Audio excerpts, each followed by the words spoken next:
This podcast is brought to you by the IIEA, sharing ideas, shaping policy. Here, welcome to you all here in person and our large online audience, as well as the people who will be listening back on the various platforms. It's a real pleasure. I was asked this morning, could I step in and chair this event? And it's a genuine pleasure. I'm a huge fan of Finbarr. He's one of the best journalists writing on sort of Eurasian affairs anywhere. He's absolutely must follow on social media to keep abreast of events across the continents and indeed globally. As everyone knows, he writes for the South China Morning Post. He's lived out in Asia in both Hong Kong and Korea. Writes out of Brussels these days. Covers EU, Europe, China affairs largely. So it's a real pleasure to have you here. Let me start off with a question, and forgive anyone in the audience who's heard me ask this question because I've asked it a lot of many guests over time. The US-China relationship. Under the first Trump administration, it was highly conflictual, and there were even concerns that it could develop into a hot war over Taiwan, for example. And in this administration, which is that in this meeting they're going to have this week, the Chinese leader and the American president, that they would carve up the world effectively, and that China would agree to move out of the Western Hemisphere, and the American president would effectively give up Asia and Taiwan. Is that a conceivable outcome of the summit? It's conceivable, I suppose, in the sense that nobody knows what Donald Trump's going to do from one day to the next. And we have, it's been widely reported that this is one of the major asks from the Chinese perspective, is to get the US to change its policy on Taiwan to be, so a bit less of the strategic ambiguity, to oppose Taiwan independence and stuff like that. Who knows? The expectations are fairly well managed as to what will come out of the summit. But the fact that we're discussing it shows how much has changed, right? You're right. First term of Trump, very hawkish. The Europeans were convinced before Trump came back. Look, we don't know what Trump will do we don't know what his policies will be, but we know if there's one thing he'll want to work with Europe on, it's let's do policy on China together. As it emerged, he didn't give a toss what Europe does on China. He's not even retaining the sort of assertiveness or the hawkishness that he did in his first term. Remember he went hard last year at the start of his term. He went up to 100 and whatever stupid % on tariffs it was. And then when China played the rare earth card, he backed down. He realized, okay, this is a tricky one. So no, you're right to point out that absolutely that this term has been very different to the first term. But as for that idea of carving up the world, that would be from a European perspective, that would be a terrible scenario. This idea that the sort of G2, as Trump has referred to it, would sort of divvy up the spheres of influence, which does seem to be partly how Trump views the word geopolitically, right? These sort of, what does he call it? The Dunroe Doctrine, and his designs on Greenland and the Venezuela episode and all of that. China obviously hasn't made any statements to say that it would support that, but obviously that quid pro quo over Taiwan, whatever it may be that would be offered on the other side, surely there would be a discussion about these issues for sure. And looking at it from a more selfish European perspective, if they were to come to that sort of accord, given the current US administration's views of Europe, the Greenland affair, would that create a vacuum that China could push into if there was to be sort of a carve up, or would Europe remain a contested space? Would we be sort of victims as the elephants fight? Who knows? I sort of have pushed back against this idea of Europe having to choose between the US and China in general. I would like to think that hopefully Europe can pursue an independent course. It doesn't have to be one or the other, bit from column A, bit from column B. The transatlantic alliance is on the rocks, obviously. So everybody was expecting last year that there would be not everybody, but there was a sort of broad expectation that last year, with Trump returning and the expected hostility in the transatlantic alliance that would bring China and Europe closer together. The logic was that if you have a triangle, the US, China, and Europe, you pull one side of the triangle away, the other two get closer together. But it didn't happen. There's too much water under the bridge between China and Europe. Despite what happened to the transatlantic relationship, there was big reservations about China's role, its partnership with Russia, the close relationship with Moscow, the trade challenges, which I'm sure we discuss, have reached fever pitch. So this idea that you know, there would be an open door for China to walk through, it didn't emerge. I mean, if something as extreme as what you've described happens, who knows what will be the case with Europe? I mean, I suppose if you're talking in spheres of influence, in that really horrible nightmare scenario, then the Russians would consider that to be their sphere, or Yep. you know. So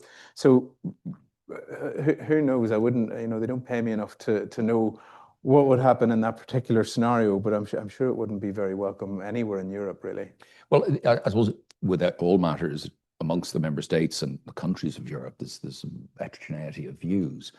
I'd take Spain as an example, where the Spanish Prime Minister has been visiting Beijing on an annual basis in recent years, and he seems to be of the view that a sort of strategic hedge is available by getting closer to China. I personally just cannot see the logic that just because your closest ally goes rogue, that you want to cozy up to you know, another predatory superpower. What's the gain? I just don't get that logic. I mean, look, there's several elements to it. On the point that you make, I mean, I always thought it's difficult to replace a buyer with a seller. China is a huge exporter and the US overconsumes. I mean, this is the sort of global imbalances that they're talking about at the G7 level. So it's not an apples for apples, right? But from the Spanish perspective, it fits in with what Pedro Sanchez has been doing, his whole shtick of being Europe's anti-Trump. You know, being very open to migrants, being very pro-climate policy, standing up very firmly against Trump vis-a-vis the war in Iran. And the China piece is an addendum to that, I think.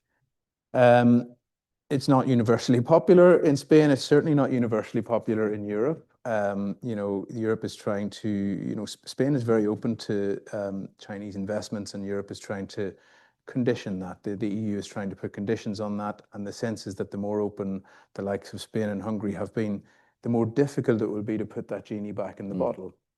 But in general, Spanish folks close to the government that I've spoken to would say, well, we've got very little to lose here. We were the ones who suffered during the China shock 1.0 when China joined the WTO in 2001. Our textiles industry really was hollowed out as a result of that, similar to the stories we hear about what happened in the United States.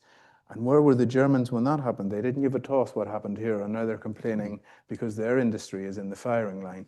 So it's very much that sort of element of, well, we've got something to gain here and not that much to lose. Others that I speak to would suggest that they do. Actually, there is Spanish manufacturing that would lose. But I think from the Sanchez perspective as well, perhaps there's an element of being the first mover on attracting Chinese investment into the EV supply chain. Maybe then you perpetuate that. You have a cluster of manufacturing somewhere in Spain. It's easier for the value added to come further down the road. Because I think at the end of the day, Sanchez would also want there to be value added manufacturing with the same conditions that they're proposing in Brussels. And maybe it's easier for them to hide behind Brussels and demand this rather than just sort of getting it bilaterally.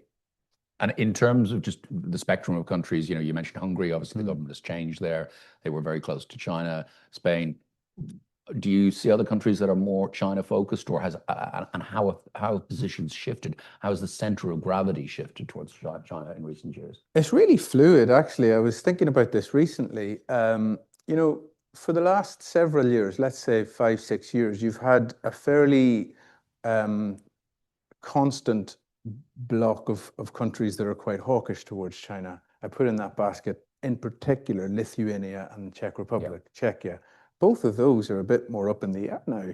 You know, back in 2021, the biggest story in my world when I came back from Hong Kong to Brussels was the Taiwanese representative office in Vilnius, which was opened under the previous centre-right government. Usually these offices in Europe are called the Taipei Economic and Trade Office or something along those lines. To go along the lines of Taiwanese Representative Office looked a bit closer to sort of diplomatic recognition, although it was short of that. And the EU insists this was within the one China policy for them to decide. Obviously, it caused massive ructions. China deleted Lithuania from the customs system. It led to the adoption of the anti-coercion instrument, the sort of trade bazooka. This was a direct precursor to that. But just in general, the social democratic government that came in Lithuania maybe 18 months ago has said, well, hang on a minute, what are we actually getting out of this? We've lost all of our trade with China. We've gotten very little from Taiwan. We've put our heads above the parapet. So they're no longer considered to be the sort of reliable hawks that they would have been before. In the Czech Republic, the Babiš government has come back in recent months. They were by far the closest to Taiwan, very pro-Taiwan, and now things are a little bit up in the air there. They're sort of open to making things up a little bit more with China. So the dynamics are all over the place. Who's emerged? So who's emerged as sort of in that hawkish space? The Belgians actually, strangely, have come out in the last few weeks as being the ones calling, along with France, for the most robust trade policy towards China. The Prime Minister, Bart de Wever, in March sent a very interesting 4-page letter to the Commission President, Ursula von der Leyen, saying we need to tear up this triptych designation of China as a partner, competitor, rival. It just doesn't work anymore. We need to go hard on China with tariffs and all this. So it's a wee bit all over the place, but at the heart of it, really, Dan, nothing will change unless France and Germany really pull together. I mean, and they're pulling in all sorts of different directions, sometimes opposite direction, but the Germans are flip-flopping. They're all over the place. Friedrich Merz, the Chancellor, was quite hawkish on China when he was running for office. And when he went to Beijing recently, he was transformed into Premier Angela Merkel. You know, he saw the dancing humanoid robots in Hangzhou and came back calling for a free trade agreement with China. So it's at this sort of fluid stage that I mentioned. We're hoping there's supposed to be a big debate on China at the European Commission college level at the end of this month, and it might be on the agenda of the European Council next month. And hopefully at that stage, we'll have a little bit better of an idea as to where these member states are. But to be honest, it's all over the place at the moment, at a time in which you could probably do with a bit of unity. It really is kind of up in the air. And is that, as you know, in the case of Germany, maybe somewhat schizophrenic in the sense that, you know, it doesn't know what its interests are? Or is there something more malign there? The Sunday Times, Irish edition of the Sunday Times this week, broke a story of Chinese attempting to influence politicians here. Is there you know, separately, Bart de Wever, the Belgian prime minister, famously, not to do with China, but with Russia, backed away from confiscating Russian assets in Euroclear. Which happened just before he became a China hawk. So you wonder if there's, well, maybe he decided, hang on, I need to prove that I'm a geopolitical tough guy or something. Well, he openly said he was afraid, and that's part of the reason that he didn't go for it. But is there, you know, is this, have we gone back into a sort of Cold War type of era? I don't think so. I don't think you really need to do too much work on German politicians when you have the German car companies doing it for you. There's a coterie of maybe 8 to 10 German companies who are still really heavily invested in China. VW, BASF, the big chemicals company, BMW. And it seems as though these guys have got the keys to the Chancellor's office. They are certainly the most influential in terms of having their say over the German China policy, ergo the EU-China policy. When I speak to companies who are in the sort of Mittelstand, the hidden champions, the sort of mid-cap manufacturers in Germany, they're calling for protection because they're being eaten alive by hyper-competitive, successful Chinese companies that have moved up the value chain really quickly and are doing great and are outcompeting German companies in China, in Germany, in Europe, and in third markets.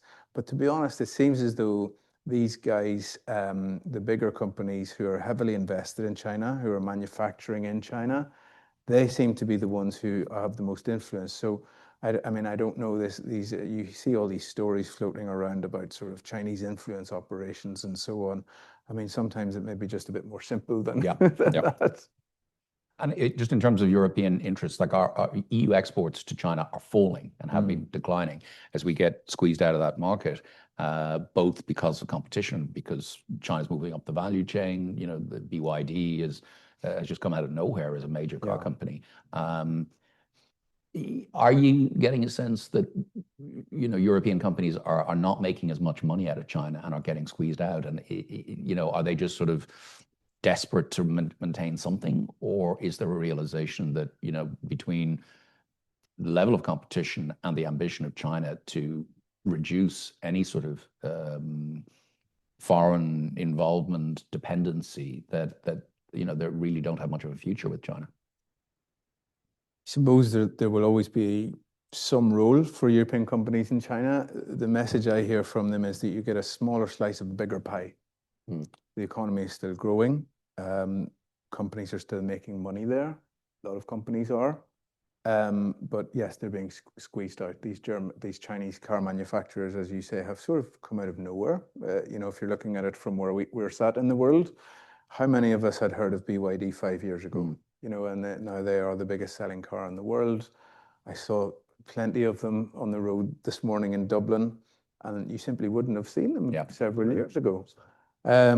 So, I mean, market conditions in China are not getting better for Western companies. There has been for a decade now a huge push for self-reliance and resilience, and sort of this sort of idea of dual circulation in China, where you sort of make China more independent from external markets and make external markets more reliant on China. So that has been a definite and a clearly articulated policy of the Chinese government under Xi Jinping for a good 10 years now, right? But at the same time, where's the money? Where are the other markets, you know, that are booming at the moment? You know, if you're making a high-end car, it's all well and good saying, well, actually, look at why don't you go to ASEAN? Why don't you go to Africa or South America? As long as China is still open to these products, they're still going to try and sell there, right? So I suppose even though market conditions are what they are, and if you look at the EU chamber in China, this is the sort of business lobby group in China. Every year, their list of complaints is like 1,000 and something. It's ridiculous. It's like the yellow pages. So they're getting worse, but they're still determined to hang in there because it's still such a big market. We still got 1.4 billion people who are getting, you know, many of which are graduating into the middle class. They want to buy goods, and you know, European cars still have got a good name in China. Still, yeah, there's a good name there. You know, there's brand recognition, but obviously the Chinese are catching up. The area where they're obviously way ahead is on the electric vehicle side. So how do they make that leap to compete with them on EVs? Companies will say, actually, where's the innovation happening on that front? It's in China. So if you want to be at the coalface of innovation, you also need to have a presence in China. You need to partner with a Chinese company. I mean, this is what BMW and Volkswagen are doing. BMW partnered with Huawei to make all of the electronics and the software inside the car that they will sell in China. Obviously, you're not going to be able to sell that car in the United States. You may not even be able to sell that car in Europe, but they're obviously making the bet that the market is going to be there for them, and that the technology is so good that this is a bet that's worth having. That's interesting. In terms of the domestic market here in Europe, you know, there are sort of concerns that it could go, that for the car market, could go the way of the solar panels market. Yeah. You know, the entire industry here, and it's, you know, in terms of Europe's industrial base and supply chains and the amount of jobs and high quality jobs. You know, is there a fear in Brussels that this is, I hate to use the word because it's overused, but actually an existential issue for the auto industry in Europe? Yeah, there's definitely that fear, and how you view that and what you prescribe to deal with that, I suppose, depends on your politics and your economics. I was in Berlin relatively recently, and I was told that there are 10,000 industrial jobs being lost every month in Germany, partly to do with China, but let's not forget that there are massive structural problems in Germany and in Europe, like energy prices and stuff like that, that really are hampering industry. But yeah, I mean, there is a sense that I don't know if it's existential. I guess there will be an element of a European car industry that will remain come what may, but certainly that these companies are really struggling to deal with the competitiveness of Chinese exports. You remember, Dan, obviously 2024 was the big blockbuster investigation into Chinese electric vehicles. And the tariffs that went in place from October 2024 were, like, if you're BYD, something like 17%, in addition to the 10% that is the baseline tariff of any car import to Europe, so about 27%. I mean, the EU officials that I was speaking to about this reckon that the devaluation in the Chinese currency against the euro last year equalized that. Right. So it's not a problem for the Chinese car companies to absorb this. They're still able, and like in China, the EV companies, very few of them are actually making money because there's been so much government support flowing into that industry for the last decade. There has been such a proliferation of these companies. There's been such a level of overproduction that they can't make money at the rate that they have to sell them in China. So they need to export them. Right. So selling to Europe for maybe an extra 17% doesn't look like too bad a deal whenever you're losing money hand over fist back home.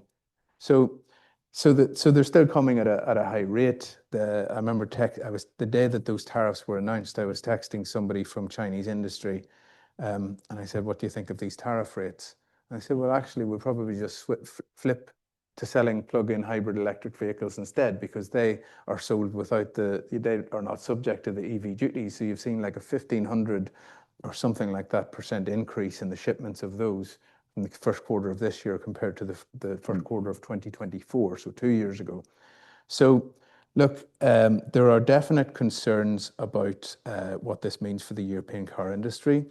And I suppose my main complaint about this was that if you're going to put tariffs in place, then you probably should have some sort of follow-up industrial policy to complement that. Instead of, they made the EVs more expensive, but then they did away with the phase out of the combustion engine by 2035. So the right hand wasn't necessarily talking to the left hand. So that was probably something that could have been thought through in advance. What are they going to do about this? There's all of this talk now about Chinese investments into Europe. And as I said earlier, conditioning that on terms that would be suitable to Europe. So they talk about this in joking terms as a reverse Deng, talking about Deng Xiaoping, who was the paramount leader of China after Mao Zedong. So you know, the things that China have been doing to Western manufacturers for decades. If you want to set up here, you need to have a joint venture with a local company. You have to transfer the technology. You have to hire X amount of local staff. They're trying to put these conditions, or they're suggesting that they should put these conditions on Chinese manufacturers coming to Europe now. So you end up with the tech of batteries and EVs eventually transferring to local partners. But it's amazing to show how the tables have turned in that particular industry over the last couple of decades, you know. Yeah, I'm sort of quite skeptical about the reverse Deng. I don't know. Me too, yeah. Look, I mean, you may as well try. I think if it was up to the individual Chinese companies, some of them would have no problem doing it because of the sort of rat race back home, the difficulty there is to the saturation point. They need that export valve. They need to be going global. And I think some of them would probably be happy to do that. But it's a political decision, and the politics are terribly bad at the moment. So, you know, there was a case last year where BYD wanted to set up a plant in Mexico, and the Chinese government blocked it because they were worried about the technology leaking over the border to the United States. Okay. I mean, that to me was the surefire sign that we're not in Kansas anymore. Oh, wow. You know, that so I'm skeptical on the political will of getting that done. On a commercial level, I see the sense for a lot of the Chinese companies to go along with that to an extent. Because they kind of want to be in Europe. This is the last rich market that is pretty much going to be open to them. If you look what's going on in the United States, despite what we said about Trump being softer, I mean, it's still not a very welcoming market for many Chinese products and EVs. They're still trying to ban Chinese connected cars. Have they banned them? I can't recall the exact status of that, but it's certainly something that's a reality, right? The EU's Industrial Accelerator Act. We had Andrew McDougall join us a couple of weeks ago. He's the head of the European Investment Bank's global division. And he said, pay a lot of attention to this. Yeah. Now, the Chinese are certainly paying a lot of attention. They are apoplectic They've read it better than anybody. Well, because it's, let's be blunt about it, as Andrew McDougall said, it is very much targeted at them. Where do you think that's going? Any thoughts on that issue? This is, I would agree with Andrew. I mean, this is the big enchilada. This is Europe's real foray into industrial policy. And of course, it's targeted at China, even though they will never say that publicly, because the industries at which it's pointed are the ones that China is really good, really dominant at. And it focuses on industries in which one particular country has a share of 40% or more of the market. So how many of those can you think of in the high-tech space? Batteries, wind turbines, EVs, you know, stuff like that. So where is it going to go? Who knows? I mean, it's instructive to remember that this was postponed 7 times before it was even proposed. It's highly controversial in Europe. I've sort of think of it as a battle for the soul of Europe's economic and industrial policy. That's a really tricky needle to thread. I mean, how do you decide how open to be? How open can we be when trading partners and trading rivals are weaponizing what has ordinarily been normal trade? But how closed can you be when the European economy is barely growing? So this is the sort of, this is why they pay them the big bucks. How do you thread that needle? I don't know. Where will the member states be? I will imagine that this will be diluted further in the trilogue when they're negotiating between the Council and the Parliament, as is usually the case. Where it will land, we don't know. But as you said, the Chinese have been watching this very closely. You know, the European perspective on this is, how do you explain this to China? You tell them that this is not anti-China, this is pro-Europe. Of course, it's aimed at China, but it's only because you're highly competitive in this space, and we need to protect our industry. And at the end of the day, we're only doing what you've been doing to a modicum of the extent that you've been doing it for the last 20 or 30 years. That's how they're trying to explain it to the Chinese. The Chinese don't like it, even if, I would be saying to them, you should take it as a compliment. We're trying to, to an extent, we're copying what you did. Why don't you take that as a sort of kudos to your own industrial policies over the last several decades? But no, I mean, they've threatened to retaliate. There was a very rare instance 2-3 weeks ago in Brussels where they brought the press corps in for a briefing. That's the only time I remember that happening in the 5 years since I moved. So they wanted to make sure that the threat that had already been disseminated through the various ministries was going through every single channel. So there could be no illusions, and nobody should be surprised that there will be retaliation here. But look, there's always going to be retaliation. It's almost like baked into the Chinese system that they're going to retaliate. And I think, if you're a European policymaker, to predicate your industrial policy and your foreign policy on the risk of retaliation, be it from the United States or be it from China, doesn't really cut muster in 2026, because everybody's retaliating to everything. This is the age of weaponized interdependency. You cannot allow yourself to be governed by that fear. So let's see where it ends up. You mentioned the Lithuania case, the Lithuanian case in 2021. I think that frightened a lot of people. Their diplomats were chased out of Beijing. I understand they were spirited out by other member countries because they had their accreditation cut immediately. And it was because of that, as you mentioned, the anti-coercion instrument was brought into play. That hasn't appeared as sort of much of a big bazooka as it might have done, particularly in the context of the US. Could you see it ever being deployed against China? I could. It would have been used in January against the United States, if Trump hadn't backed off on Greenland. I'm assured that was the case. Remember, it was actually first conceived with Trump in mind during the first term in the Section 301 tariffs that he was using. And then it was galvanized after the Chinese coercion of Lithuania. So it was, in a way, it was sort of built with both of the superpowers in mind. I wouldn't be surprised. So we've got this big, superpower summit in Beijing this week. we're expecting that there'll be a rollover of the fragile truce that they agreed in South Korea last October. And that led to a pause of the expansion of the rare earth export controls that China introduced last October also, which would have added a layer of extraterritoriality. So imagine if you're Europe now and you're trying to, you have taken on the lion's share of arming Ukraine. Imagine if one of those products contained a trace of a Chinese rare earth, and you had to get approval from MOFCOM, from the Chinese Ministry of Commerce, before you sent it to Ukraine. You can imagine the massive impact that this would have on Europe. So if that fragile truce between the United States and China falters, if it falls apart, I wouldn't be surprised if the anti-coercion instrument was used and connected to those rare earth export controls. But let's see where it goes first. To me, this idea of a trade bazooka is misleading, says the guy who has written 20 headlines with trade bazooka. But it's actually like once the anti-coercion instrument is triggered, there's like a year of consultation in classic EU form, maybe not a year. You had Olaf in here last week. I'm sure he would have been able to explain it better than me. But it's a highly consultative thing. It's not like you fire this thing and all of a sudden like the whole trade relationship collapses. It leads to rounds of talks. It leads to...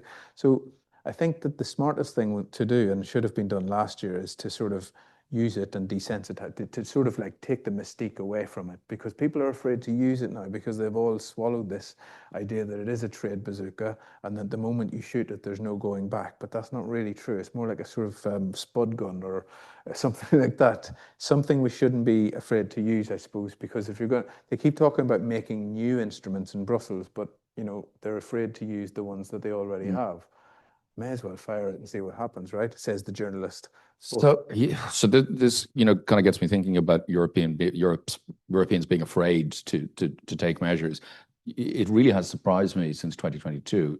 Europe has not been afraid to take measures vis-a-vis Russia since the invasion because they see how important it is. But clearly, Russia is not a superpower; it's a middle power, clearly a threatening power. But nuclear power and nuclear as well. But it has surprised me that the Europeans haven't taken this up more with the Chinese. The Chinese support for they entered into this, the Russia-China, what is it, limitless friendship accord? No limits partnership. No limits partnership. Just before the invasion, and China's the closest sort of ally that Russia has probably. Are you surprised the Europeans haven't sought to take this issue up more with the Chinese and get them to help pressure end the war? Well, I have tried. I suppose that there's a gap between the rhetoric and the action on that. So they've said until they're blue in the face that this is a red line for us. And then the moment a red line is crossed, it becomes a pink line or a grey line. So they haven't, and this is basically the story of Europe over the last couple of years. They haven't executed to the fullness of the threats. And China has learned from that, and it deeply informs how China treats Europe. The United States has learned from that, and it deeply informs how the United States treats Europe. So we're in this position at the moment where nobody takes us seriously because they think that there's a credibility deficit. Europe makes all these threats and it doesn't follow through. So on the China piece,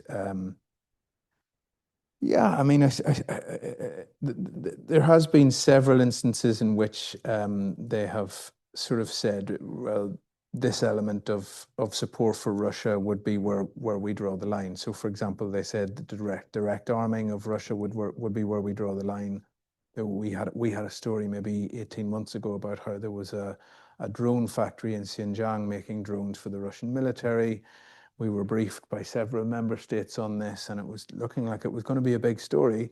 And then all of a sudden it just went away because Kaja Kallas and Antonio Costa, the top diplomat and the European Council president, went to Ukraine, and Zelensky told them to shut up about it because they also need Chinese drone parts and Chinese drones.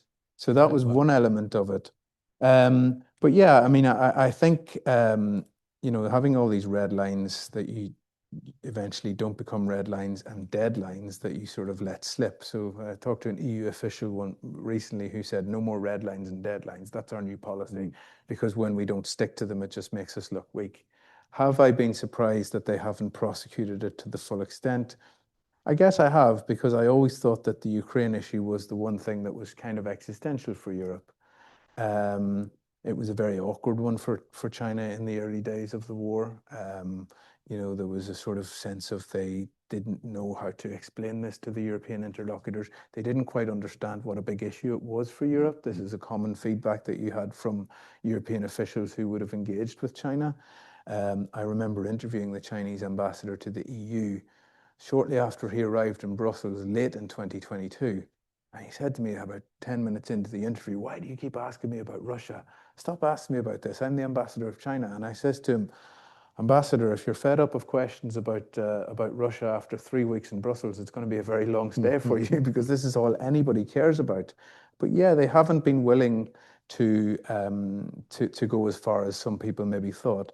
The sanctions on Chinese companies for provision of dual-use goods have been quite low level. There hasn't been a single Chinese company that I've ever heard of that's been sanctioned. It's been all of these smaller ones that nobody really knows. So yeah, I suppose it has been a surprise, although not really if you think about the member state dynamics and how reluctant many people are to pick a fight with China. This podcast is brought to you by the IIEA, sharing ideas, shaping policy.